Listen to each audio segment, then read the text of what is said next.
Good afternoon, everybody. My name is Lynn Hublow. I am from Brookings. I'm a member of the English department here at SDSU. I'd like to welcome you all on behalf of the South Dakota Humanities Council, which produces the annual Festival of Books. We would like to acknowledge first and foremost that we stand on ground of the Ochet-Tisha-Koween, the Lakota, Dakota, and Nakota people. We honor and appreciate the indigenous people who have the longest relationship to this place. Please help me thank the Oscar Larson Performing Arts Center for hosting this event, as well as the dozens of volunteers who plan, promote, and staff festival events. You too can help the festival. First, you can provide us with feedback about this year's event. The link to our online survey is available at sdbookfestival.com. Second, you can help keep the festival free by making a tax-deductible donation to the South Dakota Humanities Council. Please use the QR code found at our donation stations and info tables, or go to South Dakota Humanities, sdhumanities.org. Remember, we'd love a $50 for 50 years donation, which enters you into the drawing for the festival guide cover painting by Jennifer White. This festival would not be possible without the generous support of the numerous organizations and individuals who have already donated and are acknowledged on the back cover of the festival guide. Today's program is called Keeping Them Close, The Women of Seven Aunts, and our presenter today is Staci Lola Drouillard. She is a descendant of the Grand Portage band of Lake Superior, Anishinaabe, lives and works in her hometown of Grand Marais, Minnesota, on the north shore of Lake Superior. Her first book, Walking the Old Road, won the Hamlin Garland Prize in Popular History and the Northeast Minnesota Book Award for nonfiction, and was a finalist for a Minnesota Book Award. Her new book, Seven Aunts, combines memoir and cultural history. Please help me in welcoming Staci Lola Drouillard. Mi glitch Lynn Buju, Staci Lola Drouillard, Indigene Kaz, Shioni Gumming in Don Jiba, Good Harbor Hill Inda. I traveled yesterday all the way from the very far northern reaches of Minnesota, Grand Marais. Does anyone know where Grand Marais is? All right. So we're speaking the same language already. I am from Grand Marais, and the stories about the seven women you're about to hear all relate to that place. They all have connections to that place, some of them very deep connections. And I'm not going to give away any spoilers, but all of my seven aunties have one-way returned home. And so with that, I'm going to be sharing some readings from each chapter, a little bit about each of my aunties. All of them informed me, shaped me, made me who I am. And they kept our whole family together against all odds at times. I learned things about them that I didn't know when I was writing the book. Some of them were surprising. Some of them were revelatory. And some of the things I learned were also very painful. So there's a lot of tears and joy and love put into the various 7 chapters. Once I finished writing the book, a friend asked, "Well, are you sad now that you're done writing about your 7 aunties?" And I thought about it and decided that if I hadn't written about them, that would be sad. And so it's my way of keeping them close with me at all times. And so here's a bit from the prologue.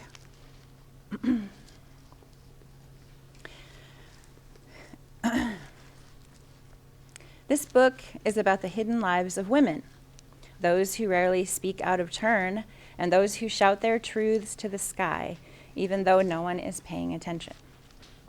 the women who will never grace the cover of a magazine because of a scar they've carried with them since they were a baby, or because they pulled all their own eyelashes out, as the case may be. These are the women who will never have a street or road named after them, like I wish each of my aunties had. If I had my choice, there would be Faye's Way, Lila Lane, Doreen Drive, Gloria Boulevard, the Betty Memorial Highway, Carroll Cove, and the Diane Scenic Byway. Because the truth is that all our grandmothers, mothers, and aunties have committed great acts of heroism, devotion, and self-sacrifice so that the people they love might have a chance at being seen one day. And like the lives of these women, the collective hurts that accompany their lived experiences are many, which, like the women themselves, are often hidden in plain sight.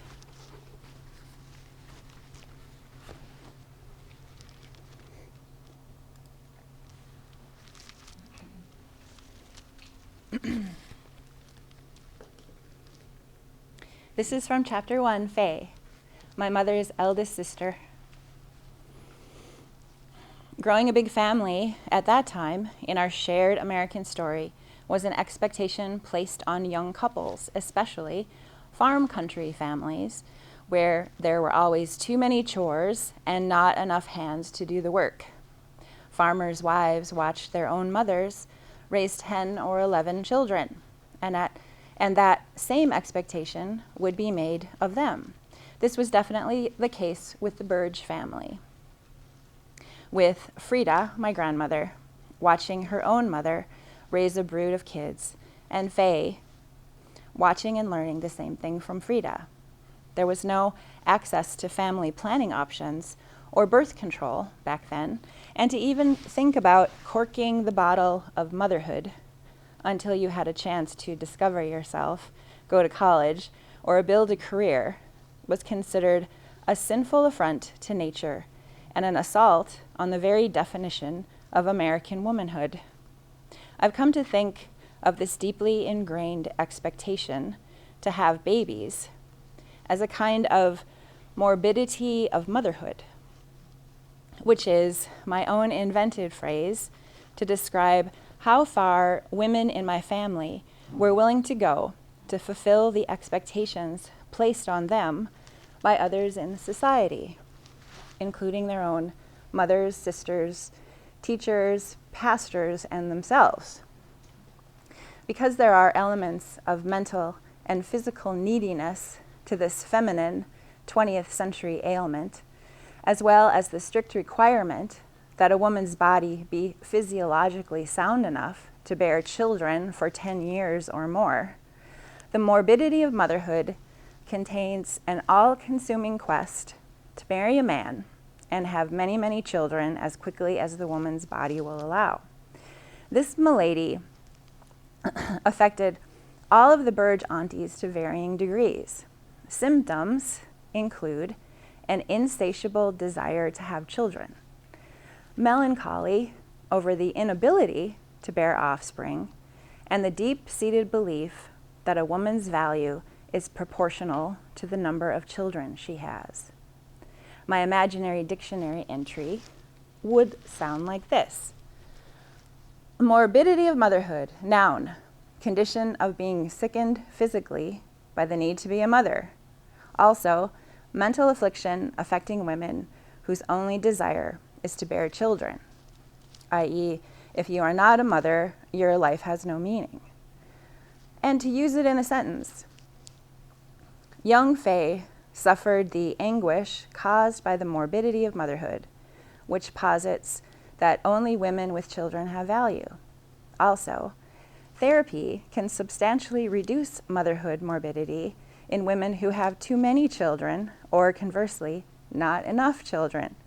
In other words, a woman can't win if she's cursed with the morbidity of motherhood.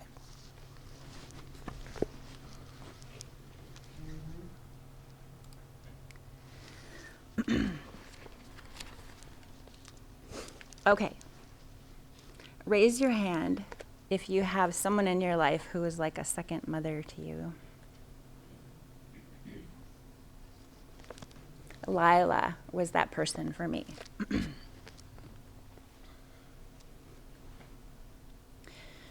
This is from chapter 2.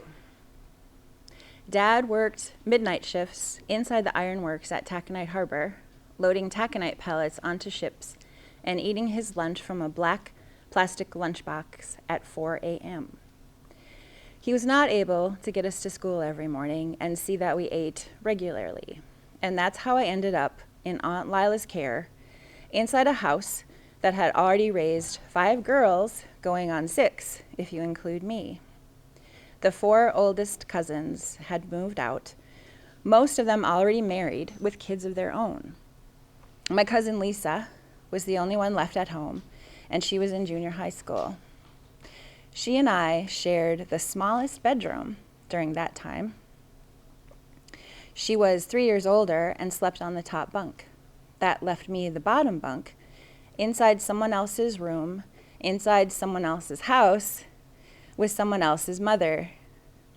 It wasn't until recently a friend asked, "Why, if there were 3 bedrooms, did you have to share a room with your cousin?" After all, there was an empty room across the hall where the older girls used to sleep. It took me 40 years to realize that Aunt Lila put me in Lisa's room on purpose. She knew I was missing my mom, my sister, and my dad, and she wanted to protect me. It was an illogical way to utilize space in a tiny house, but a very logical way to be an aunt.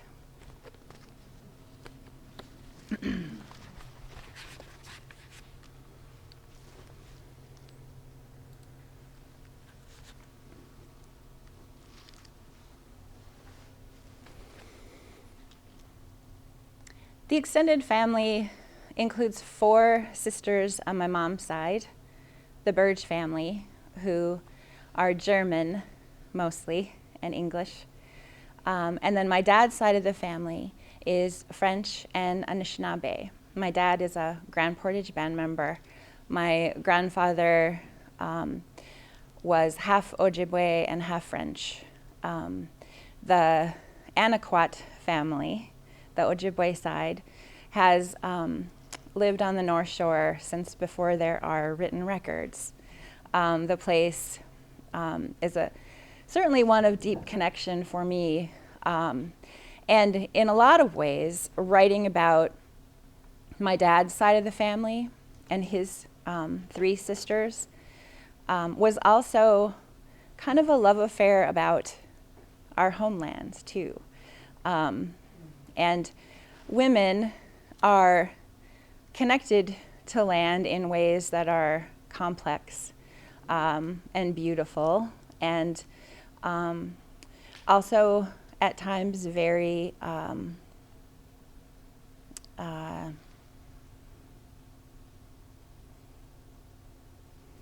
spiritual, religious, whatever you want to call that.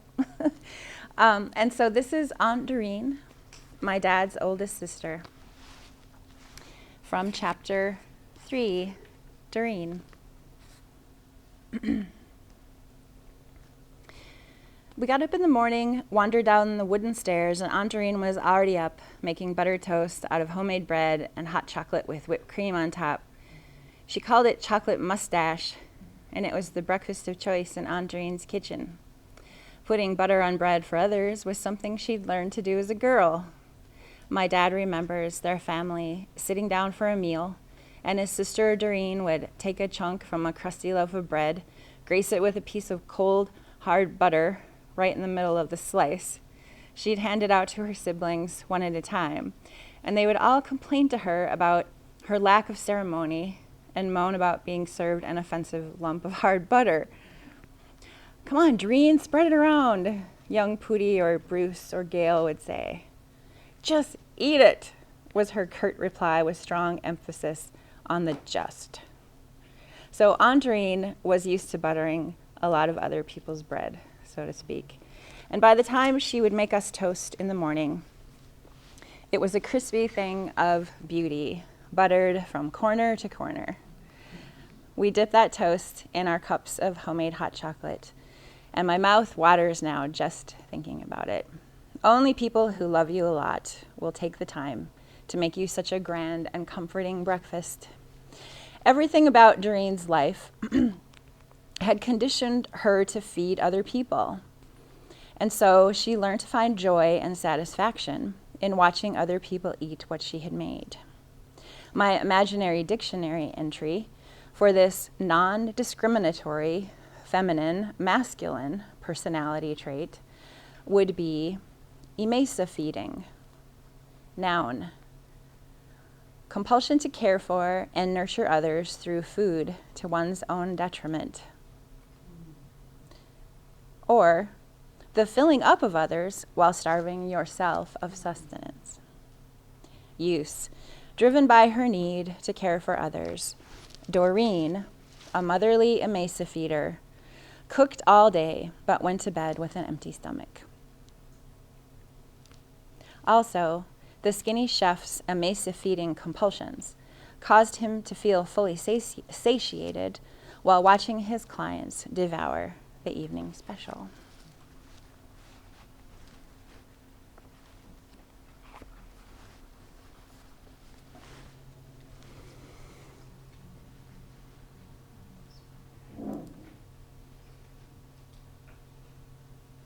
Auntie Gloria is the auntie that is still with us here on earth. She has dementia. She is in memory care on the North Shore. And so the book was written over the two very long, somewhat scary and dark COVID winters of 2020 and 2021. Before that, I was able to visit with her a lot. She and I were pretty tight. And I haven't seen her since.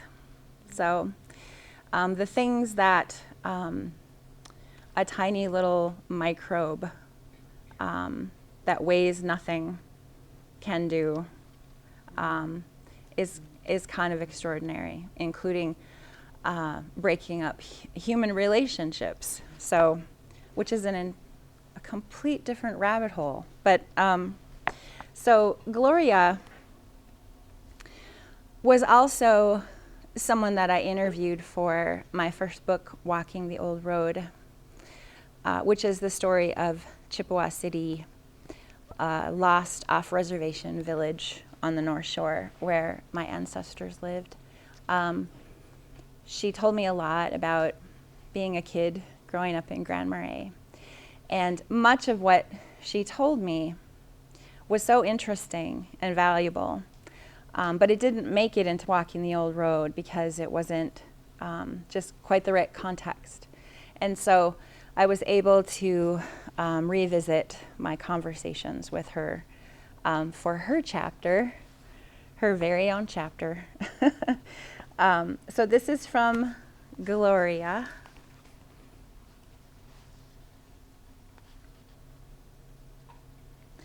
When Bronco stopped being nice, he hurt Gloria physically and in permanently damaging ways that sent her to the hospital. He put her children and his in peril, and he left behind the ugly marks of brutality on my beautiful Aunt Gloria's body and mind, including one occasion when he hit her so hard he broke her jaw. And she tried to get away. The first time she left him, he had gone to work at the steel plant where his shift was scheduled from 11 p.m. to 7 a.m. My cousin Kathy remembers that night clearly. As soon as he was gone, Aunt Diane and Jim, Gloria's youngest sister and her husband at the time, drove a U-Haul around the corner, and we moved everything into the moving truck. He came home the next morning to an empty house. Aunt Gloria didn't tell any of her kids about the planned middle-of-the-night escape, only her sister Diane. She was free of him for a while after that, Kathy was finishing 7th grade at Hoffman High in Duluth, and she said that the things were relatively calm for the family. They got their first dog, a Basenji named Barnabas, who was named after a lovelorn vampire on the TV show Dark Shadows. She says, "We watched that all the time. Mom used to love it." And then one day, she came home from school, and Bronco was sitting at their kitchen table, almost like he'd never left. The welfare office in Duluth had given him the address where they were living, and according to Kathy, he wooed Mother and tried to get her back.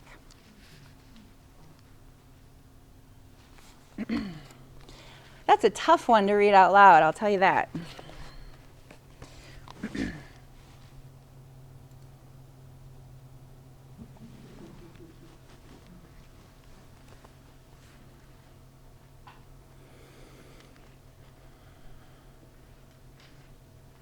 So this is the subject of chapter 5, my Aunt Betty, my mother's sister. And I probably knew her the best of any of the aunties because we were always at her house, and my cousin Cindy, her daughter, was always at our house. And they lived not too far away from us in town. And so I feel not terribly objective about her. So here's a bit from her chapter, Betty.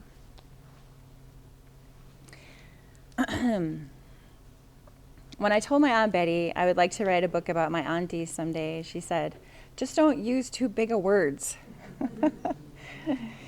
What Aunt Betty was lacking in big words, she made up for in her deep knowledge of people. When I interviewed her in 2016, the summer before she passed into the arms of her own Lord and Savior, she explained the inner workings of the Burge family to me in plain spoken detail. I don't know if she was trying to help me find the right words, or if she was just completely confident that the truth would indeed set us free. So when she was telling me her version of how they all grew up, she was really open about the emotionally fractured and at times highly dysfunctional relationships between her and her sisters, relationships that were planted on the Warba farm and blossomed later as each of them raised their own families. And while her sisters may have struggled with false and untrustworthy narrators in their own lives, Betty's true north compass was always set on the cold, hard facts, according to Betty.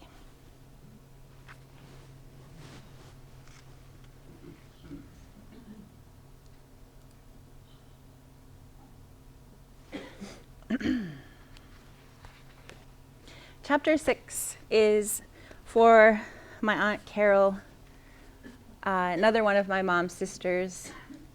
The Birch family grew up,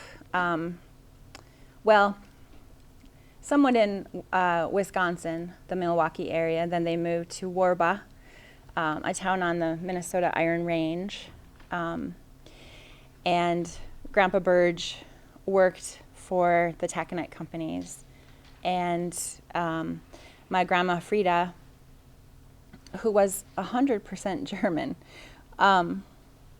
did what she could to manage the farm. And the farm was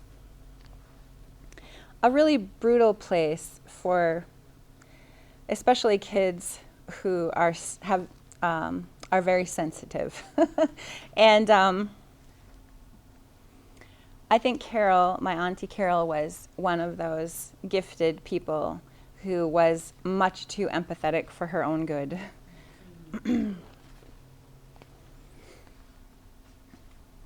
So a bit of a setup here. Carol was not married when she got pregnant with her first son, Ricky. And Ricky was a little baby, and she was essentially a single mom with the help of Aunt Betty, who also helped raise Ricky back in the 1950s. And Carol had a romantic entanglement with someone from the military when she lived in Seattle. And it was a huge love affair, and then it broke up, and then she met another man and had Ricky. And this man, this Navy man from Seattle, came back into the picture and wanted to marry Carol, but said that she would have to choose between him or Ricky because his family wouldn't accept her having another man's baby. So this is the setup. I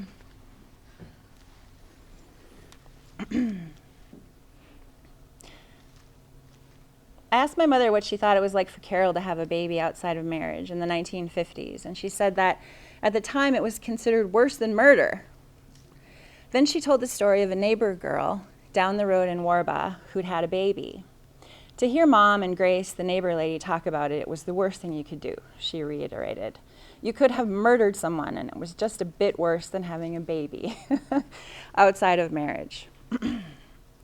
Being part of the next generation of women who benefited and learned from the hard-earned wisdom, foibles, and struggles of our mothers and aunties, I'm still left wondering why it was always considered the woman's fault when she got pregnant without being married, or why society punished young women more than men for not following the timeline they were expected to adhere to.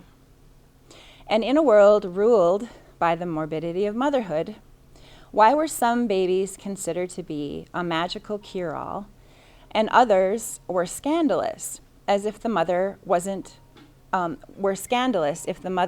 married to the father of the child?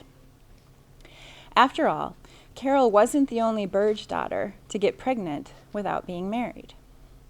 This societal conundrum is related to the Christian patriarchal view that women are the property of men, that our bodies and minds are put on earth to fulfill the morbidity of motherhood cycle, which can only be validated by having a husband.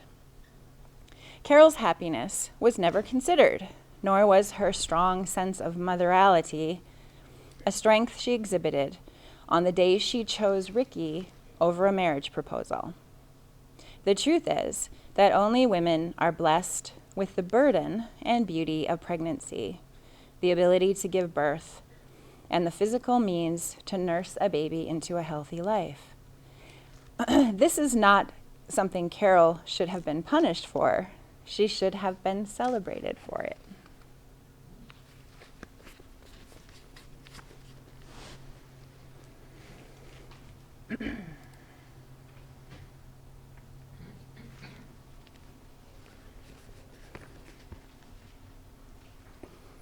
This is my dad's youngest sister, Diane Johnson. She is chapter 7 in 7 Aunts. The stories of the women's lives follows the arc of history chronologically. And so you are able to see how things change a bit and how things don't change at all. So here's a bit from Aunt Diane's chapter.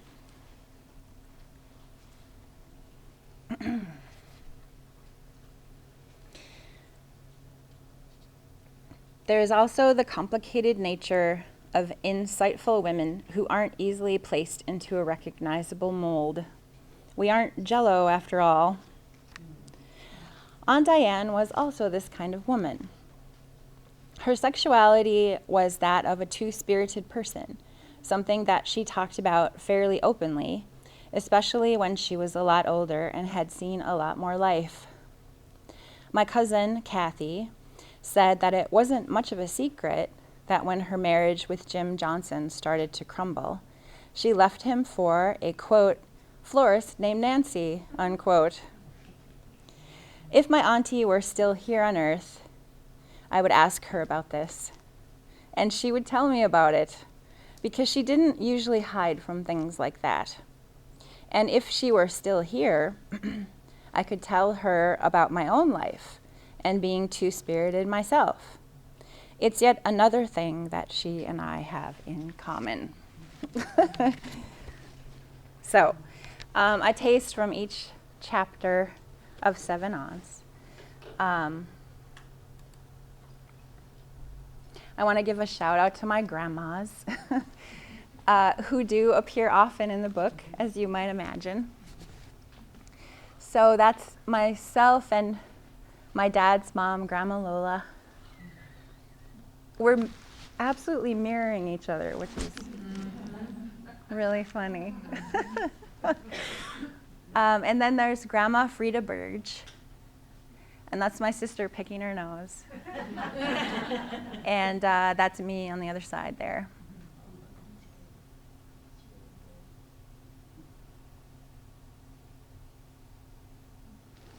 Your Grandma Lola looks so exhausted. She had a lot of really good reasons to be exhausted, which you'll have to read about. Yeah. Good, yes, that was kind of my intention, to not give it all away. So last fall, a year ago, I planted 7 tulip bulbs in anticipation of the book coming out in June. And they all came up and they all bloomed. So there they are. And then I always like to leave some suggested reading if you like this book, or you like Walking the Old Road, or you want to learn more about Anishinaabe history and support Native writers. This is by no means a definitive list at all. And I've already met some people that will get added to the list next time. Some of them were used as references in the book. I can't recommend more highly the book by Brenda Child. She's a scholar at UMD, and she's written an amazing book called Holding Our World Together, Ojibwe Women and Their Survival of Community. It's a must-read if you are interested in learning more about women's history in the Midwest. So with that, I can open it up for questions or... Can you tell us a little bit about your publishing experience? Sure. So Walking the Old Road came out of my thesis work at the University of Minnesota. It was a long time coming. It took me forever to get my degree. And I wrote 100 pages of history about Chippewa City that got filed at the local historical society and our local library. And that was the extent of it at the time. And then I ran a bakery for about 10 years. And almost the whole time that I was, like scraping up spills from the counter or bent over a giant mixer, I was formulating a book I wanted to write based on Walking the Old Road. And as small town luck or community would have it, a guy by the name of Philip Anderson had read my thesis at the Historical Society. He was doing his own research. And Philip Anderson is the father of Eric Anderson, a publishing editor at U of M Press. And so he connected me with Eric. And when I met with Philip, he said, well, what do you want out of it? And I said, well, I want to be Barbara Kingsolver, but I don't think you can help me with that, But he did put me in touch with Eric, and we met. And Eric thought there was a story there, and encouraged me to write it not as an academic history, but more of a personal take on that particular story. And so I did that. Again, it took 2 years for that process. And many rounds of editing, and there's over 100 pictures in that book that all needed to be credited and the blurbs edited, and it was quite an undertaking.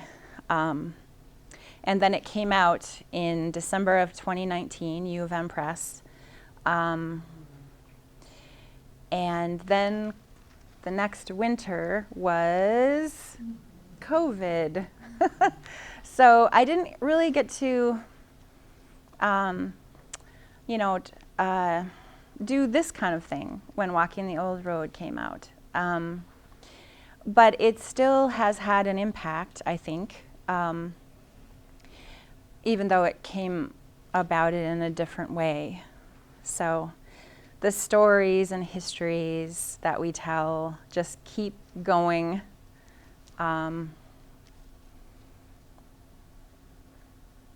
Does that answer the question about publishing? Okay. Other questions? Yes. I was just wondering, how would you situate the morbidity of women within Native American literature? So, you mean like health outcomes? Or just, like kind of as like a progression to like, your ancestors probably didn't have that same pressure, or maybe they did, or just that evolution within. Mm-hmm. Oh, that's a really interesting question. I would say that every family's different, and every family has a different dynamic or circumstance.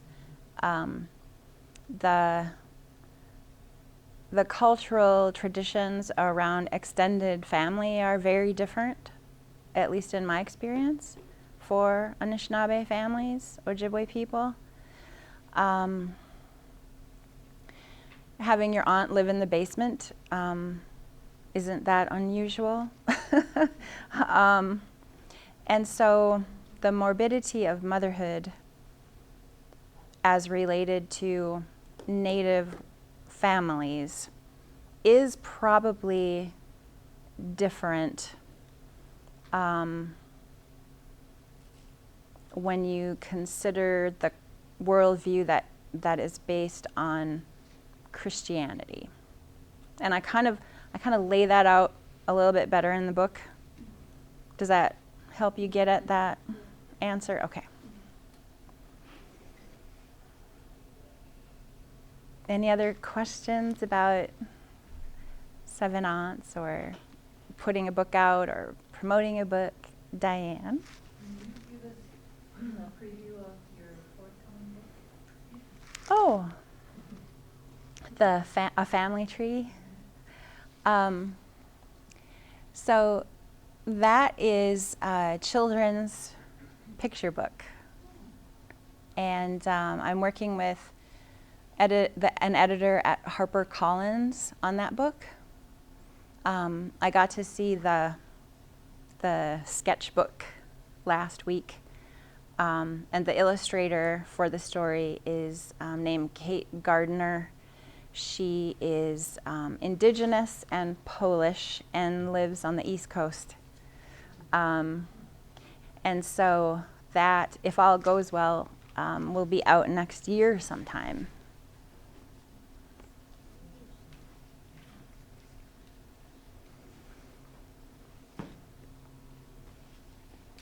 Any other question? I mean, I think we go till 1:15, right? Is that right? Yes. What did your cousins say when you put it out? Were they pretty grateful for all like the memories in one, or? Yeah, that's tricky stuff. I have a lot of cousins with 7 aunties and how many uncles? 6 uncles. Some of them I know very well. Some of them are like family, really close. Some of them I don't know at all. That is one of the hazards, I think, of intergenerational trauma. You break away from people when you have a shared history that is painful. It's the human response. I think it's a trauma response. And But I can report, so to answer one part of that, I worked with a number of cousins ahead of time, and I gave them drafts of chapters to make sure that I had it right and that they were comfortable with what was going to be written. And there were some changes made based on that.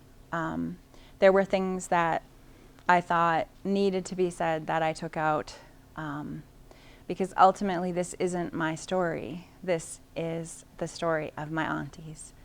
And I always wanted to put their voices and faces first. And so I did honor a number of requests to pull information out. And when the book came out last June, we had a feast for the aunties on the beach at Grand Marais, and I invited every cousin, even the ones that I didn't know that well. And, you know, a lot of them showed up. It's one of my main intentions, I think, of writing about my aunts is to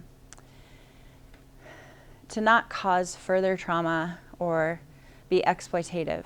That's the last thing that I wanted. I saw it as an opportunity to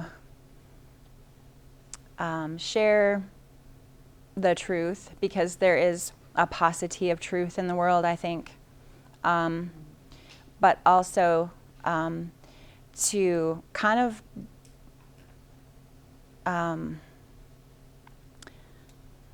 make way for a new story, which is the job of a writer, I think. And it, you know, some amazing things have already happened around cousins, and healing and coming back together as a family, as well as, you know, some other parts of the story. So for example, in Diane's chapter, my cousin Kathy told me about the florist named Nancy that she had a love affair with. And when I wrote that, it was anecdotal. I didn't talk to Nancy. I didn't know if Nancy existed, really, and I didn't even know if that was her name. But I quoted it to make it clear that I wasn't saying that. And then maybe a few months ago, I got a Facebook message, and the person said, "Staci, I know I've never been in your kitchen, but would you be my Facebook friend? I think I'm the Nancy that you wrote about." And there she was. Yeah, so she's real, and she's my friend, and she loved Aunt Diane, and all of it was true. So, yeah, the healing power, I think, of telling the truth, even though it's scary, can't be understated.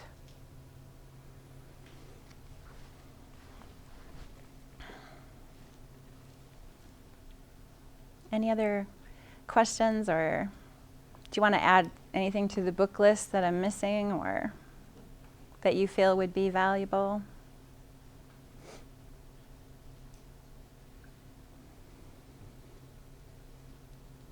If no one's read it yet, Braiding Sweetgrass is amazing. Oh, yes. I listened to the Robin Wall Kimmerer. She has it on audiobook too. It's great, phenomenal. Yes, that's been on the New York Times bestseller list for over a year. Now with the young reader version. 2 years ago. Yeah, that's amazing.